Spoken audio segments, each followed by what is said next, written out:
Oh, my dear ones, gather close, if you will, and let me share a story that's lived in my heart for so many years, heavy as a stone in a riverbed. My name is Eleanor Hayes, but folks just call me Ellie. And at 82, I've got wrinkles that map out a life full of joy and more sorrow than any mother should bear. You see, the wind outside my window tonight reminds me of that dreadful day, the kind of wind that howls like it's morning too. Come, sit. I'll tell you how I donated my son's heart after the accident took him from me, and how 35 years later, while working as a nurse, it all came crashing back in ways I never imagined. It started back in 1972, when I was just 47, still young enough to chase dreams, but old enough to know loss. My boy, Tommy. Oh, Tommy was my sunshine, my everything. He was 22 then, tall and lanky like his daddy was, with a laugh that could light up the darkest room. He worked at the mill down by the river, saving up to marry his sweetheart, Sarah. "Mom," he'd say every morning, kissing my cheek before heading out, "one day I'll buy you a big house. No more worrying about bills." I'd ruffle his hair and tell him, "All I need is you safe, child." But safety, it's a fragile thing, isn't it? That summer was hot, the air thick as molasses, and Tommy had taken his old Ford truck to deliver parts for the mill. I was home baking apple pies, his favorite, when the phone rang. My hands were dusted with flour, and I wiped them on my apron, heart skipping for no reason. It was the sheriff. "Mrs. Hayes, there's been an accident. Your son, you need to come to the hospital right away." The words blurred after that. I dropped the phone, pie forgotten, and drove like a madwoman, praying the whole way. Please, God, not my Tommy, not my boy. When I got there, the doctors met me in the hallway, their faces grim as storm clouds. "He's been in a head-on collision," one said gently, holding my arm. "A truck crossed the line. He's brain dead, Ellie. We're keeping him on machines, but there's no coming back." Brain dead. The words echoed in my skull like thunder. I collapsed right there, sobbing on the cold floor, nurses trying to lift me. How could this be? Just hours ago, he was alive, humming in the kitchen, stealing a bite of dough. They let me see him in the ICU. Tubes everywhere, machines beeping like angry bees. His face was bruised, but peaceful, like he was sleeping. I held his hand, still warm, and whispered, "Tommy, Mommy's here. Wake up, baby. Please wake up." But he didn't.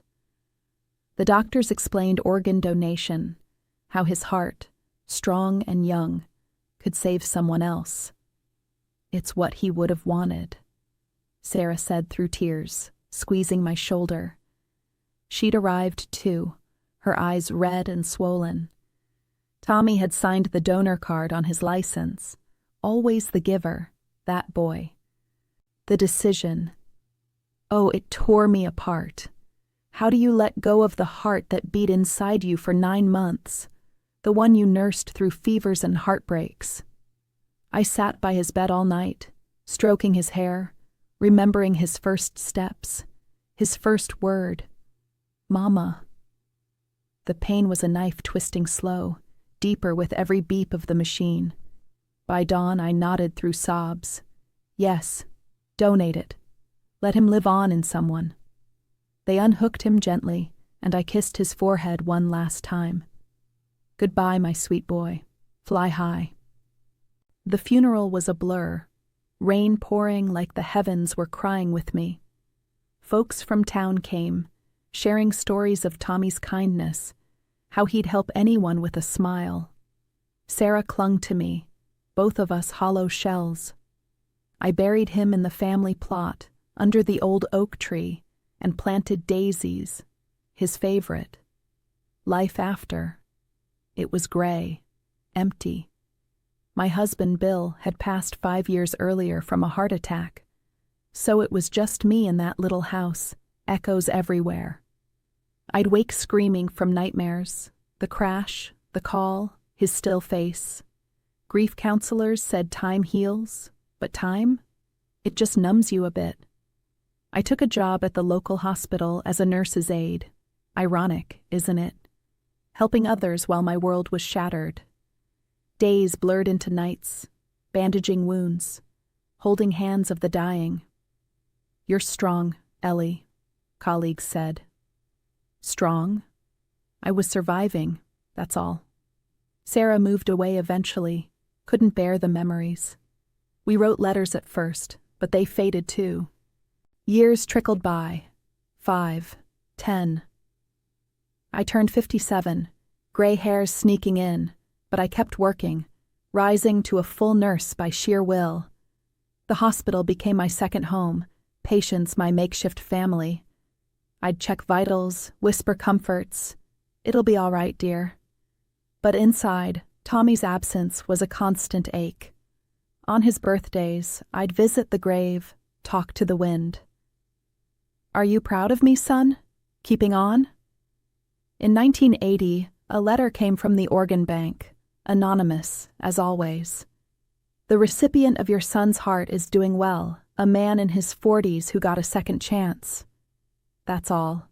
No names, no details. I cried holding that paper, imagining a stranger with Tommy's heart beating strong. Was he kind?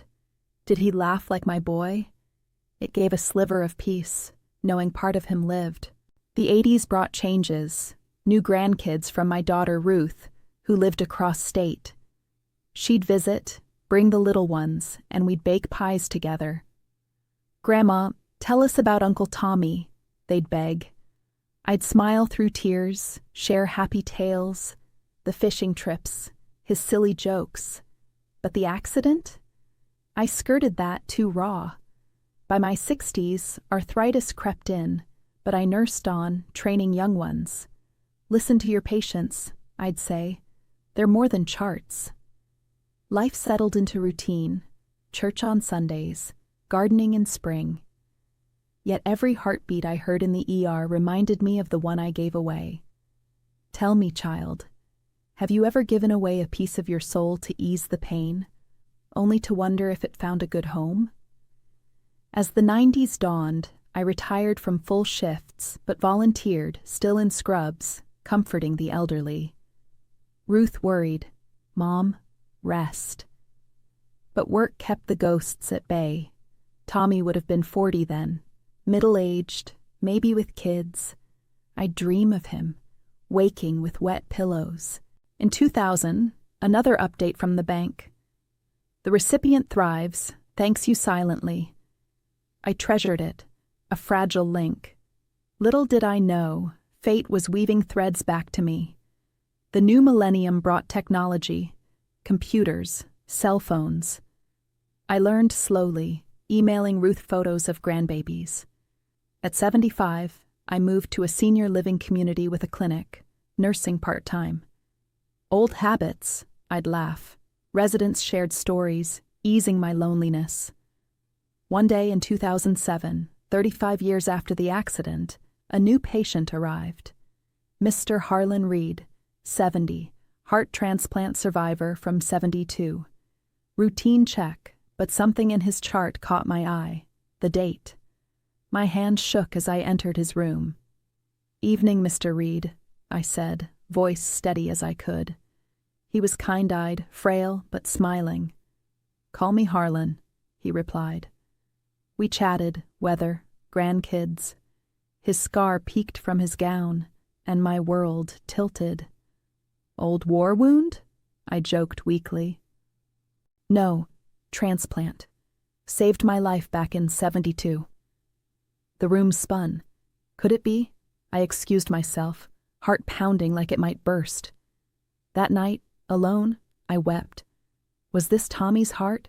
Fate's cruel joke or gift? Oh, my sweet listeners, where was I? Ah, yes, that fateful day in 2007, when Harlan Reed walked into my clinic, carrying a secret in his chest that would unravel my world all over again. I tell you, at 77 then, I thought the worst storms of life had passed, but grief, it has a way of circling back like a hawk on the wind. Let me take you deeper now, into those moments that blurred the line between pain and miracle, heartbreak and healing. After seeing his chart, I couldn't sleep that night. The senior home was quiet, just the tick of the clock and my mind racing. Tommy's heart, in this man? I paced my small room, clutching the old photo of my boy, grinning in his mill cap, eyes full of life. "Is it you, son?" I whispered to the empty air.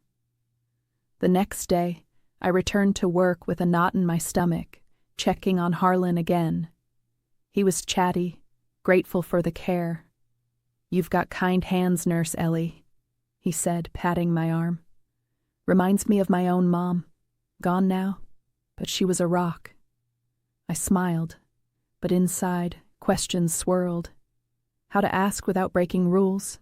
Donor privacy was sacred, no names shared. But fate, oh fate, it nudged. During his checkup, he mentioned the transplant details. July 15th, 1972, head-on crashed donor, young fellow from the same county. My breath caught. Exact date of Tommy's accident. The room spun, and I steadied myself on the bed rail. "That's quite a story," I managed, voice trembling. Harlan noticed. "You all right, dear? Look like you've seen a ghost." I nodded weakly, excusing myself to the hallway, tears streaming. It was him, the recipient, Tommy's heart beating in this stranger's chest. I cried in the supply closet like a fool, muffling sobs with towels. How could this be? After 35 years of wondering, aching, here he was, feet from me. Word spread quietly among staff. Small town, you know. But I kept professional. Harlan stayed a week for monitoring, his old ticker giving trouble again. I'd visit extra, drawn like a moth to flame. We'd talk hours, his life before, a farmer, wife past young, 2 kids grown. "The transplant gave me extra time," he'd say. "Raised my grandbabies, saw sunsets I thought I'd miss." His gratitude touched me, but guilt gnawed. Did he know the cost? The mother who gave it through agony? One evening, as sun set orange through the window, he shared more. The donor was a hero. Saved 5 lives that day. Heart, liver, kidneys. Tommy, my giver, even in death. I held his hand, feeling the pulse, strong, steady. Was it imagination, or did it feel like Tommy's? "You remind me of someone," Harlan said softly. "Warm, like family." That broke me. I confessed that night to Ruth over phone, my daughter, now 50, a mother herself. "Mom, what will you do?" she asked, worried. "Tell him, or let it be?" I didn't know. Telling might burden him, anonymity a shield, but silence. It choked me. Harlan improved, discharged with meds. "Visit sometime, Ellie," he invited. "Coffee at my place. Got a garden like yours." I nodded, heart torn. Weeks passed. I volunteered less, haunted. Then a call. Harlan back in ER, complications. I rushed, not on shift, but needing to see. He was weak, but smiled seeing me. My guardian angel. We talked deep. Life regrets, lost loves. He spoke of his late wife. She'd have liked you. Blushing at 77? Foolish, but his eyes kindled something dormant. Bill gone 40 years, loneliness my companion. Now this. As he recovered, visits became routine. Coffee turned dates, walks in the park, sharing stories. "Ellie," he said one day by the lake, "you've healed more than my body." Feelings bloomed, guilty ones. Kissing him? Was kissing Tommy's legacy? The heart fluttered under my palm during hugs, my boy's rhythm. Conflict raged. Ruth advised, "Mom, love doesn't dishonor, it honors." But fear gripped. What if truth destroyed it? Tell me, dear souls. If you discovered a lost love's essence in someone new, would you confess the tie, or bury it to protect the fragile joy? Share in the comments. Your hearts might guide mine. Months in, Harlan proposed friendship deepen. "Move in with me, Ellie. Companions in our golden years." Joy and terror mixed. I agreed tentatively, but nightmares plagued, Tommy's crash replaying. One night, waking sweaty, Harlan comforted. "Bad dream?" I sobbed, spilling it all. "The heart, it's my son's." Silence, then his arms tight. "Ellie? Oh God." Shock, then tears. All these years, carrying him, and you. He held me as I wept 35 years of grief anew. He saved me, and led me to you. We talked till dawn, his gratitude, my pride in Tommy. "He'd want you happy, Mom," Harlan whispered, calling me that first time. Healing began, slow as spring thaw. Our love grew respectful, honoring Tommy. We married quietly in 2009, Ruth walking me down the aisle. "For Tommy," she toasted. Harlan's health stabilized, my nursing part-time at home, caring for him, feeling complete. But questions lingered. Why us? Fate's gift or test? The years post-wedding flew, gardening together, grandkids visiting, calling Harlan Grandpa. He'd joke, "Got a strong ticker, thanks to your boy." Laughter through tears. In 2012, Harlan's heart weakened. Age, wear. Hospital again, me by his side like with Tommy. "Don't leave me," I begged. He smiled, taking Tommy's heart to the stars. "Tell him thanks." He passed peacefully, hand in mine. Buried him beside Tommy's plot. Poetic, hearts united in earth. Grief revisited, but softer, knowing Tommy lived full in him. Travels, loves, legacies. At 82 now, I volunteer still, sharing donor stories. Give life, I urge. Tommy's gift ripples eternal. And now, my precious friends. As the fire dies to embers and the night wraps around us like a soft blanket, let me finish this tale that's carved deep into my soul. Losing Harlan in 2012 felt like burying Tommy all over again. 2 heartbeats silenced, one my flesh, the other my heart's echo. But oh, the years since have taught me that love doesn't end in graves. It transforms, like seasons turning leaves to gold. At 82, sitting here with you, I see the full circle, the painful beauty of it all. Come, walk the last steps with me, and feel the weight lift, slow as dawn. After Harlan's passing, the house we shared felt too big, too quiet. I'd wander rooms, touching his chair, smelling his pipe tobacco lingering in the air. Ruth came often, her grandbabies, my great-grand ones, filling the space with giggles and sticky hugs. "Grandma Ellie," they'd say, climbing my lap. "Tell us about Grandpa Harlan and Uncle Tommy." I'd smile through misty eyes, sharing sanitized versions, Tommy's jokes, Harlan's garden tales. But inside, the connection burned secret, the heart that bound them, bound us. The funeral was small, like Harlan wanted. Friends from the senior home, nurses who'd cared for him. At the graveside, under that same oak now shading Tommy too, I placed daisies on both plots. "Together now," I whispered to the wind. "Watch over me." Ruth held my hand, whispering, "Mom, you gave them both life. Tommy through donation, Harlan through love." Her words soothed, but grief waves crashed fresh. Nights I'd sit on the porch, staring stars, wondering, did Tommy guide Harlan to me? Was this redemption or cruel tease? Months blurred. I sold the house, too many memories, and moved to a cozy apartment in town near the clinic where it all reignited. Volunteering kept me going, checking vitals on folks my age, dispensing pills and comfort.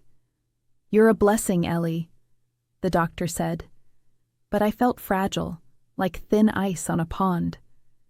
Arthritis flared, steps slowed, but purpose pushed me. I'd advocate for organ donation, speaking at support groups. I know the pain of letting go, but imagine the gift. My son saved lives. Yours could too. One afternoon in 2015, a young woman approached after my talk, teary, holding a toddler.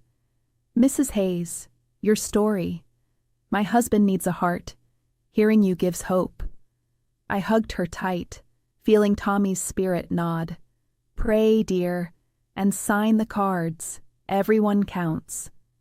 She did, and later sent thanks. He got the transplant, thriving. Ripples from my boy's heart, endless. Aging brought reflections. At 80, I wrote letters to Tommy, Harlan, even the accident truck driver. Forgiveness long given. "You took my boy," I penned, "but gave the world heroes. Burned them in the fireplace, ashes rising like prayers." Ruth found them soothing. "Mom, you're healing us all." Health scares came. A mild stroke in 2018, hospital bed reminding me of Tommy's. Nurses fussed, but I joked.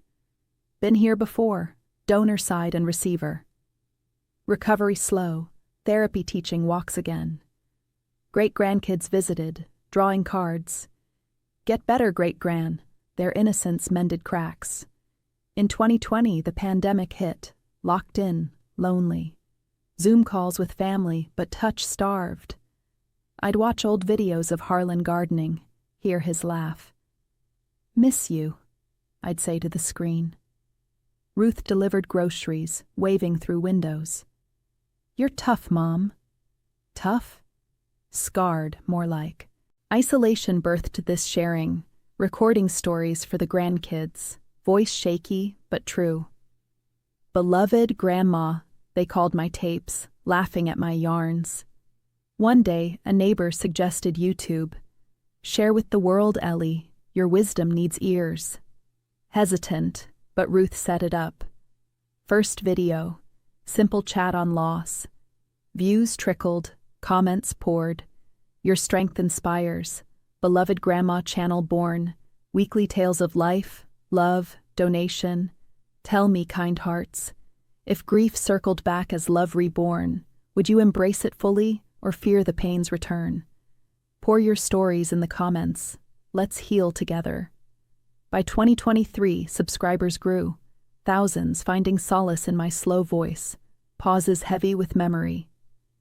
"Your donation story saved my marriage," one wrote. Couples discussing wills. Pride swelled. Tommy's legacy amplified. I spoke at virtual conferences, face wrinkled on screens. Donate life. It's the ultimate love. Now, at 82, body weary but spirit alight, I sit here nightly, sage burning, prairie wind in my mind, though city bounds me. Tommy's accident, July 15th, 1972. Donated heart to Harlan, who found me 2007, loved till 2012. 35 years between loss and reunion. A lifetime's grace. Ruth visits daily, great-grands tumbling in. "Tell the heart story, Gran." I'd chuckle, "Again?" But I do, how sacrifice birthed miracles. If this tale touched your soul, if you've lost and found unexpected gifts in grief. Like this video, share your own heartbeats in the comments below. Subscribe to Beloved Grandma for more whispers from a life well lived. Stories that mend the broken. And remember, my dears, love's rhythm echoes eternal. Hold your loved ones close tonight. Until next time, sweet dreams.